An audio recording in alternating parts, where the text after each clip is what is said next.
So welcome sa ating morning revival preview at pasensya na kayo dun sa week 5, day 3 natin na nagkaroon ng technical problem. At hindi ko agad nalaman. Kaninang umaga ko lang nalaman na nagka-problema pala yon. At ang nangyari kasi ay hindi pala full charge yung kanyang microphone na ginamit ko. Hindi ko alam bakit hindi nag-charge. So pagdating ng after 15 minutes, na-discharge na siya. So first time lang nangyari yun. Anyway, dati kasi ang ginagawa ko, 2 microphone ang ginagamit ko. Yun nga iniisip ko eh. Para kung nagloko yung isa, meron pa siyang backup. No? Pero ang nangyari, yun, na-discharge pala siya. At alam ko, mga full charge naman yan bago ko gamitin eh. So, nagkaroon siguro ng problem, technical problem, yung kanyang charger. Okay. Kaya, nakita ko nung nag-video ko, wala siyang green light. So, ito makikita niya, naka-green light siya. Dapat may ganun. So, hopefully, hindi na uli mangyari yan. So mga kapatid, ang schedule natin ngayon ay week 5, day 4. Amen. So, umpisahan ko na to. 1 Timothy 6:11, But you, O man of God, pursue righteousness, godliness, faith, love, endurance, meekness. 2 Timothy 3:17, That the man of God may be complete, fully equipped for every good work. So, i-highlights natin dito yung term na men of God. No? So, hindi sinabing good men, kundi men of God. So, pwede natin sabihin, itong term na men of God ay God-men. Ito ay ang tao ng Diyos. Ang ibig sabihin, siya ay nasasangkapan ng Diyos mismo. At dito sa 1 Timothy 6:11, yung men of God, inatasan niya. Pursue. Okay, maghabol ka sa katwiran, pagkamakadiyos, pananampalataya, pag-ibig, endurance, pagiging matiisin, at pagiging mahinahon. So mapapansin natin, itong mga binanggit na mga katangian dito o kagalingan. No? Pag sa tao kasi kagalingan. Yung mga kagalingan na binanggit dito ay tumutukoy sa katangian ng Diyos. No? At ito ay kaiba sa kung ano ang meron si Job. No? So si Job merong purity. Pagkadalisay. Meron siyang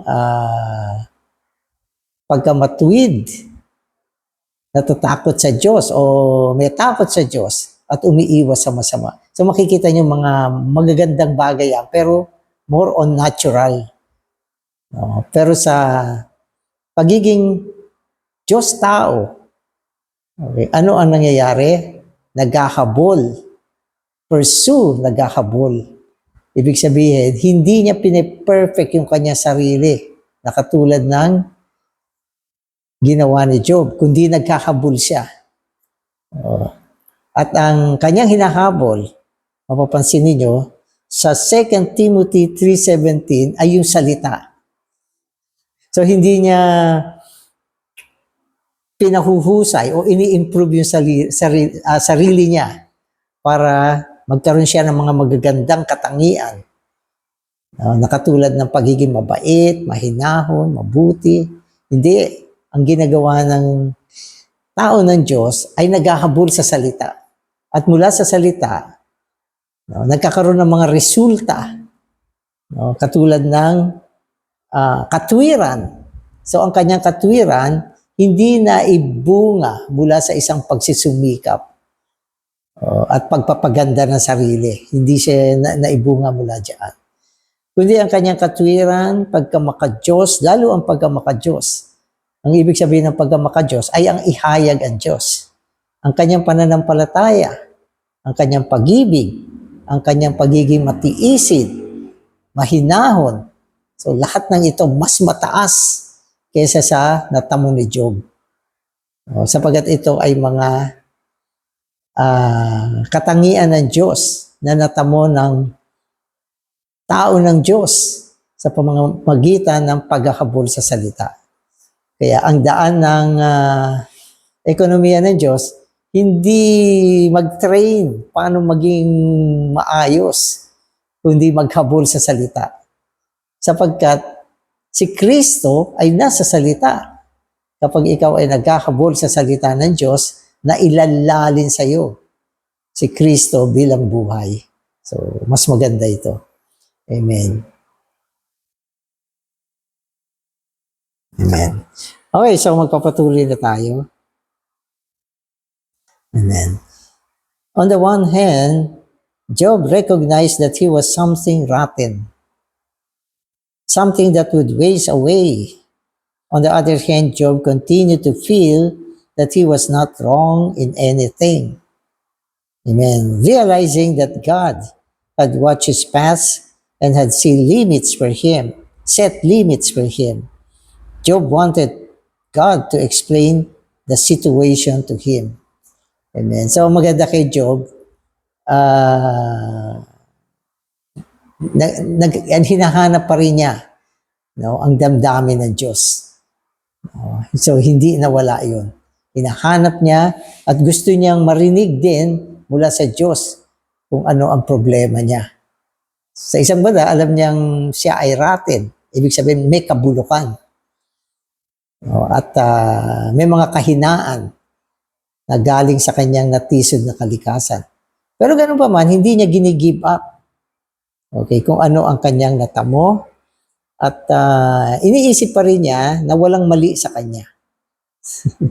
So, medyo wala siyang malakas na determinasyon. Amen.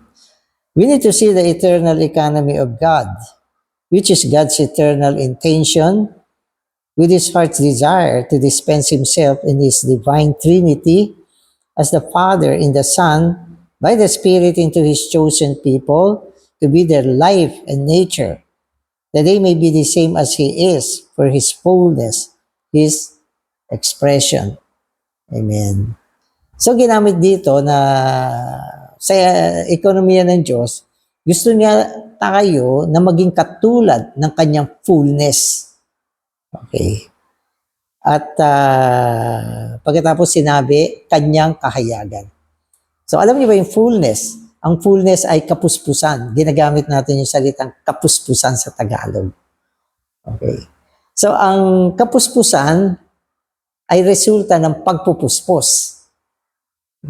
Halimbawa, ang magandang pagsasalarawan nito, halimbawa, meron kang isang baso, nilagay mo siya sa gripo, at binuksan mo yung gripo ng mahina lang naman.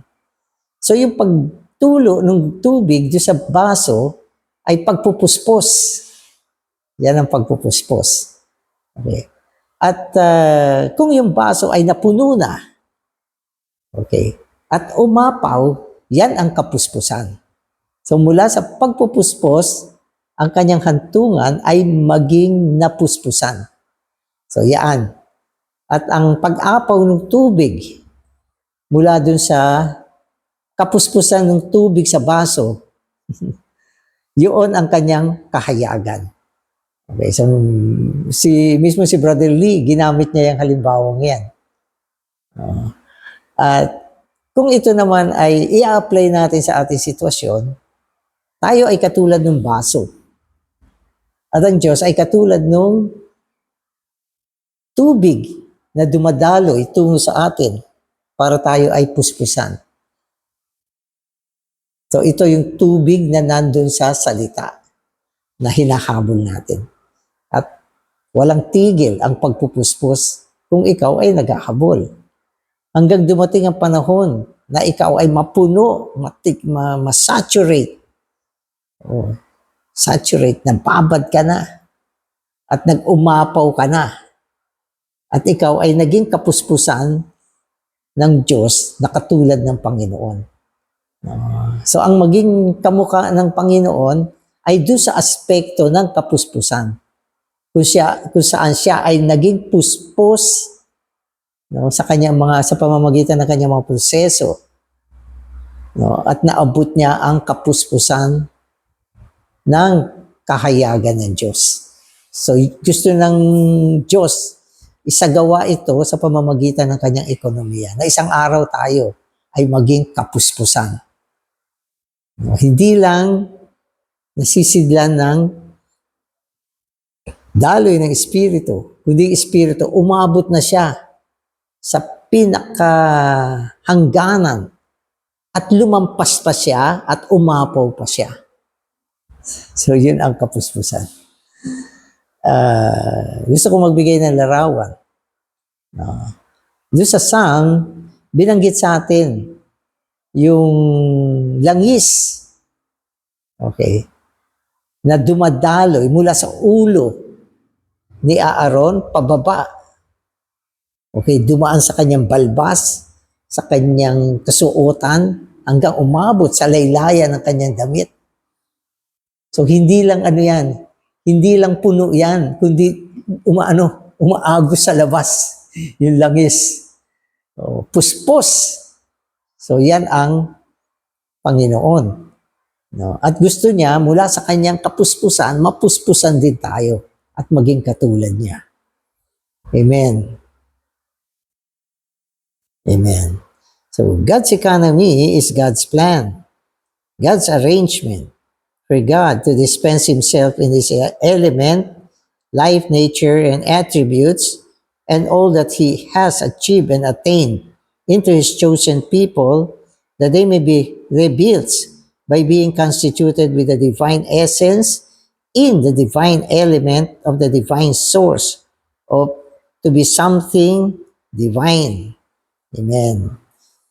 Okay. So sinasabi sa atin dito, yung ekonomiya ng Diyos ay isang plano. Okay. Isang pagsasaayos. Okay. Plano, pagsasaayos, para saan? Para sa pamamahagi ng kanyang sarili, ng kanyang elemento, ng kanyang buhay, ng kanyang kalikasan, ng kanyang mga kagalingan. Ibig sabihin, isang pamamahagi yan. Okay. At ito ay tungo sa kanyang mga piniling tao upang sila ay maitayo, mabuuan ng dibinong esensya, ng dibinong elemento, okay, mula sa dibinong pinanggagalingan. So, yan ang buong ekonomiya ng Diyos. Kaya sana ma-impress sa atin ito. Palagi nating iniisip itong ekonomiya ng Diyos. Palagi tayong napoposes ng konsepto na ito ng ekonomiya ng Diyos. Hindi tayo lumalabas mula dito sa konsepto ng ekonomiya ng Diyos. Lahat ng ating paggawa, pamamaraan, pagkilos, paglilingkod, pakikitungo, paggawa sa loob ng eklesiya, nandito sa linya ng ekonomiya ng Diyos, na kung saan merong pamamahagi ang Diyos sa atin. At maging ang ating paglilingkod, dapat nagre-resulta ito ng pamamahagi ng Diyos. So, ano ba ang maglingkod sa Panginoon? Ang mamahagi ng buhay. So, ano naman ang maging isang Kristiyano? Ang tumanggap ng pamamahagi ng buhay. Paano natin isasagawa ang ating mga pantaong pamumuhay dito sa lupa? Sa pamamagitan ng pamamahagi ng buhay. So, huwag tayong lalabas dyan. Yan ang pinaka gusto ng Panginoon. Yan ang kanyang kaluguran. Eka nga. Ang kanyang ekonomiya, ang pagsasagawa ng kanyang ekonomiya. So, tatanungin niyo ako. Okay, madalas yung mga kapatid nag-iisip, brother, paano ba maging isang mabuting ama ng tahanan? mabuting ama sa mga anak, mabuting asawang lalaki para sa kanyang asawang babae, mabuting tao sa kanyang pagtatrabaho. Simple lang yan. Huwag kang hihiwalay sa ekonomiya ng Diyos. Habang may ginagawa ka, nasa ilalim ka ng pamamahagi ng 3-1 ng Diyos. Huwag kang aalis dyan. Wala tayong dapat gawin kung wala ang pamamahagi ng 3-1 ng Diyos. At yan ay dumadating sa atin sa pamamagitan ng salamuha. Salamuha. So, dapat yung daloy ng buhay ay huwag mawawala. Yung sinasabi nila ang ating model, ang model ng pamumuhay natin ay ang bagong Jerusalem. Ano ba ang pinaka-main thing sa bagong Jerusalem? Ano yung pinaka-sentro dyan? E di yung daloy ng tubig ng buhay mula sa trono. Pag inalis mo yon, matutuyo yung bagong Jerusalem. Kaya ang pinaka-sentro sa bagong Jerusalem, yung trono na kung saan mula doon ay dumadaloy ang tubig ng buhay. Yan. At yan ang modelo ng ating pamumuhay bilang isang pamumuhay sa loob ng ekonomiya ng Diyos. Dapat meron daloy. Meron daloy. Pamamahagi. Huwag mawawala yan. Sapagat sa panahon na nawala yan, okay, baka maging ikaw ang karugtong ni Job. Amen. So today's reading na ako. Okay, so hindi pa pala ako tapos. Before receiving God's dispensing, we were merely human. After God's rebuilding with the divine constitution, we, like the Lord Jesus, become divinely human and humanly divine. Having been regenerated by Christ, we have become a part of Him. And now, we are the same as He is, divinely human and humanly divine. Amen. Divinely human, humanly divine. Nakatulad ng Panginoon. So, ang Panginoon ay divine. Mula pa sa nagdaang walang hanggan. Pero siya ay nagkatawang tao. Yung divinity, dinala niya sa humanity. Okay. Kaya, divinely human. Okay. At yung humanity, dinala niya sa divinity.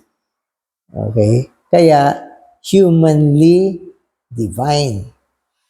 So, tayo naman, sa simula ay human. Mga tao. Mabuti ka man o masamang tao, o anong uri ka ng tao, ikaw ay tao. At ang Diyos ay Diyos. Subalit sa pamamagitan ng mga proseso na nagsimula sa regeneration, tayo ay unti-unti nagiging humanly divine. Mga tao na nagiging divino, napupuspusan, nabubuuan, araw-araw tumatanggap ng pamamahagi ng buhay. Okay, so today's reading na ako. The regenerated ones who are divinely human and humanly divine spontaneously become an organism, the body of Christ, which is the church of God, as the new man in God's new creation, to carry out God's new career, that is, to build up the body of Christ for the fullness, the expression of the triune God. Amen. So, ano ba ang resulta? Okay, ang resulta nito ay isang organismo. Itong proseso ng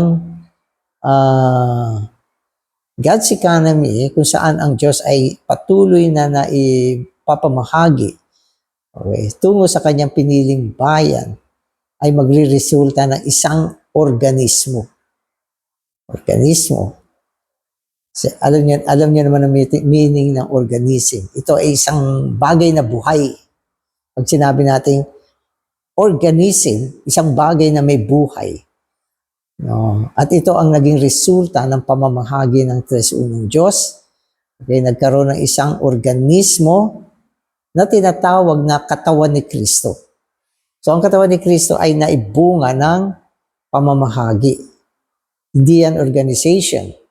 Ang mga organization, merong mga founder. Sila yung mga nag-organize niyan.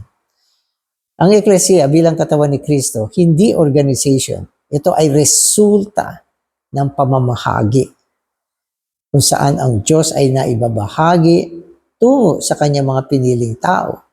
At mula diyan, naibunga ang isang organismo na tinatawag na katawan ni Kristo. At ito ang Ecclesia. At isa sa mga aspekto ng Ecclesia ay ang bagong tao. So, may lumang tao, siyempre, merong bagong tao. Ano ba ang kaibahan ng bagong tao at lumang tao? O yung term na lumang nilikha at bagong nilikha. Siyempre, ang bagong tao ay isang bagong nilikha. Ang lumang nilikha ay lumang tao. Ang kaibahan nila, sa bagong nilikha o bagong tao, ang Diyos ay naisangkap. Ang nagsanhi, bakit naging bago yan? Yung Diyos na naihalo dyan. Naibahagi dyan. At yung lumang nilikha, lumang tao ay walang Diyos. So yan ang malaking pagkakaiba. Amen. Amen. At itong katawan ni Kristo, ang layunin niya ay para sa kapuspusan ni Kristo. Kaya may katawan ni Kristo ay upang maibunga ang kapuspusan ni Kristo. So kanina, pinaliwanag natin yung ibig sabihin ng kapuspusan. This fullness, as the organism of the triune God, will consummate in the New Jerusalem. The Bible begins with God in His creation as the initiation and ends with the New Jerusalem, which is the mingling of the triune God and all His chosen, redeemed, regenerated, transformed, conformed, and glorified tripartite people. The New Jerusalem is thus a constitution of God with men to express God for eternity. Amen. So, New Jerusalem. So, ang bagong Jerusalem ay ang pinakaresulta ng buong gawain ng Diyos sa kanyang ekonomiya. So, isang araw, aabot sa kapuspusan ang pamamahagi ng Tres Unong Diyos na ginagawa tungo sa kanyang piniling tao. At kung umabot sa kapuspusan yan, magkakaroon niya ng pagpapasukdol. At ang resulta ng pagpapasukdol ay ang bagong Jerusalem. At ang bagong Jerusalem ay ang paghahalo ng Diyos at ng tao sa kanyang kapuspusan. Naihalo na, natimpla na ng gusto. Okay. Naibunga na. Naluwalhati na. Amen. So Christ is not only the center of the Bible, but also the centrality and universality of God's economy. It was in this economy that Christ became incarnated, that He went to the cross to pass through crucifixion, that He came out from death and entered into resurrection, and that in resurrection He was begotten of God to be God's firstborn Son, and as the last Adam became the life-giving Spirit to regenerate all His believers, to make them the same as He is in life and nature, that they might become His brothers and the sons of God. Amen. So, si Kristo pa rin ang sentro ng buong ekonomiya ng Diyos. No? At ang pagsasagawa nito, si Kristo ang sentro. No? At bilang isang sentro, siya yung sentralidad at universalidad ng pagsasagawa ng buong ekonomiya ng Diyos. Kung wala si Kristo, walang ekonomiya ang Diyos. Ano ang ibig sabihin ng sentralidad, universalidad? So, umpisahan natin doon sa point na sa buong ekonomiya ng Diyos, si Kristo ang may unang pwesto. Siya ang unang pwesto. So, ibig sabihin ng unang pwesto, lahat ng bagay ay siya. So, yan yun. At ang ibig sabihin naman ng sentralidad, ito ay ang kanyang pagiging nasa loob. Pinakasentro nasa loob. Oo, parang tayo. Ang ating sentralidad ay si Kristo. Nasa loob. Sa loob, si Kristo. Sentralidad. At siya din ang universalidad. Nang ibig sabihin, siya din ang pagsasagawa ng lahat ng bagay na nasa loob. So, nasa loob siya, sentralidad. Okay. Ibig sabihin, siya ang pinanggagalingan. Siya ang originality. Siya ang may akha at katha. siya ang gumagawa ng pagkakatha. So, walang isang bagay na hindi galing sa Kanya. Dapat lahat ay galing sa Kanya. Hindi pwedeng mangyari ang isang bagay na hindi siya ang pinagmulan. Kaya siya yung sentralidad. Halimbawa, sa paglilingkod natin, hindi tayo pwede mag-initiate ng isang bagay. Kailangan siya ang mag-i-initiate. Maglilingkod ka, hindi mo alam anong gagawin mo. Paano mo gagawin? Ano bang uunahin mo? Kailangan siya sa kanya mag-umpisa. At siya ang panggalingan. Siya ang sentralidad. Ngayon, pag sinagawa naman yan, dapat nandyan din siya. Siya din ang nagli-lead. Siya ang nagdidesisyon. Okay, siya din ang pinagmumulan ng lahat, no, para sa pagsasagawa. Kaya siya yung overall, in all. He is in all and overall. So, kaya si Kristo. Kaya sa buhay ni Job, walang Kristo. Siya lahat. Amen. Amen. If we see this revelation concerning God's economy, then we will be able to understand the book of Job. Job suffered God's stripping and consuming, but he did not understand what was happening to him. He knew that God had a purpose, but he did not know what God's purpose was. Amen. So, yun ang nangyari sa kanya. Wala siyang alam sa ekonomiya ng Diyos. Ang alam lang niya, yung mga bagay na gusto niyang gawin. At siya ay nakasentro sa pagpapaunlad ng kanyang sarili bilang isang tao. Gusto niya na maging isang tao siya na nandoon sa linya ng kabutihan, marangal, mabuti, moral, matuwid, tumatalikod sa mga masasama, merong integridad, ang taas ng kanyang humanity.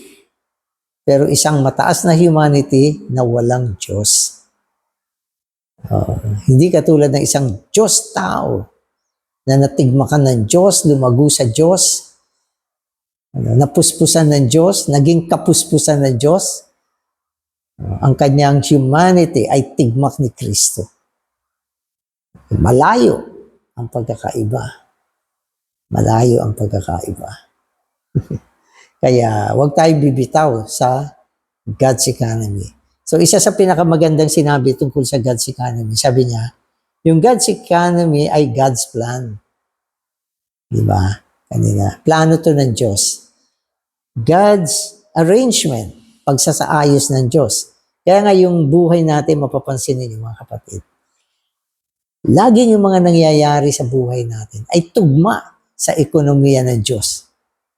Pansinin ninyo, hindi siya humihiwalay sa ekonomiya ng Diyos. Hindi kahahayaan ng Diyos na mabuhay ng hindi nakabaling sa Kanya. Hindi kahahayaan ng Diyos na mabuhay nang hindi mo natatanggap ang Kanyang pamamahagi. At kapag ito ay winala natin sa kapanahunan na ito, dahil sa ating katigasan, pagmamatigas, pagwawalang bahala, hindi pagpapahalaga sa ekonomiya ng Diyos, tayo ay magdudusa sa darating na kapanahunan. Kaya, yan ang pinaka-pattern ng ating pamumuhay bilang Kristiyano. At ang ginagamit nating term ay God-men. O katulad ng ginamit dito, men of God. So yan yung ginagamit natin. Amen. So yung last part niya, babasahin ko na lang at diretso kong tatagalugin. Amen. So sabi niya rito, ang pinakalaman ng buong ekonomiya ng Diyos ay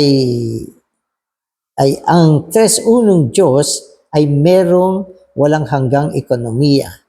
Ito ay according sa kanyang mabuting kaluguran na ipamahagi ang kanyang sarili tungo sa kanyang mga pinili at tinubos na tao, sa kanyang buhay at sa kanyang kalikasan, upang gawin silang lahat na katulad niya sa buhay at kalikasan. Gawin sila na kanyang mga duplikasyon upang ihayag nila, upang siya ay maihayag sa kanila. Itong pinagsama-samang kahayagan ay mapapasukdol bilang ang bagong Jerusalem. Kaya nga ang bagong Jerusalem ay isang paglawak, paglaki, pagkakatawang taong humahantong sa pagpapasukdol, okay, sa kabuuan. Ito ay ang kapuspusan ng tres unong Diyos ay maihayag sa kanyang sarili, sa kanyang divinity, na nakaluan ng kanyang humanity. Okay. Ito ang nilalaman ng buong bagong tipan. At ito rin ang sagot sa pangangailangan ni Job. Ito din ang sagot sa mga dahilan ng pagdurusa ni Job. Kaya mapapansin ninyo sa mga buong MR natin, itong mga nagdaang araw, ay patuloy na tumatalakay sa ekonomiya ng Diyos. At naniniwala ako, doon sa mga unang nakarinig nito, hindi ganun kadali maintindihan ito. Maging ako, bumilang din ng ilang kapanahunan bago ko mapasukan at maintindihan itong ekonomiya ng Diyos. Noon, binibigyan ako ng mga topic na salitain na may kinalaman sa ekonomiya ng Diyos. Hindi ko masyado maintindihan. Sinasalita ko siya, pero hindi ako ganap na nakikintalan. Pero itong mga huling kapanahunan, pagdaan ng ilang kapanahunan, napagtanto ko na ito ang talagang gusto ng Diyos. At naintindihan ko siya, nakita ko ang kanyang direksyon, at pwede kong sabihin, hindi man ako perfect, ito ang landas na tinatahak ko ngayon. Okay, ang ekonomiya ng Diyos. At ito ay nagdadala upang lahat ng gawin ko, dapat gawin ko siya sa pamamagitan ng pamamahagi ng buhay. Amen. Salamat, Panginoon, sa iyong ekonomiya. Bagamat sa panahon na ito, hindi pa kami perfect at lubos na naiintindihan ito, subalit nawa patuloy kang gumawa araw-araw upang makintalan kami, makita namin ito. Ito ay maging bahagi ng aming pamumuhay at lahat ng bagay sa buhay namin. Salamat, Panginoon. Amen.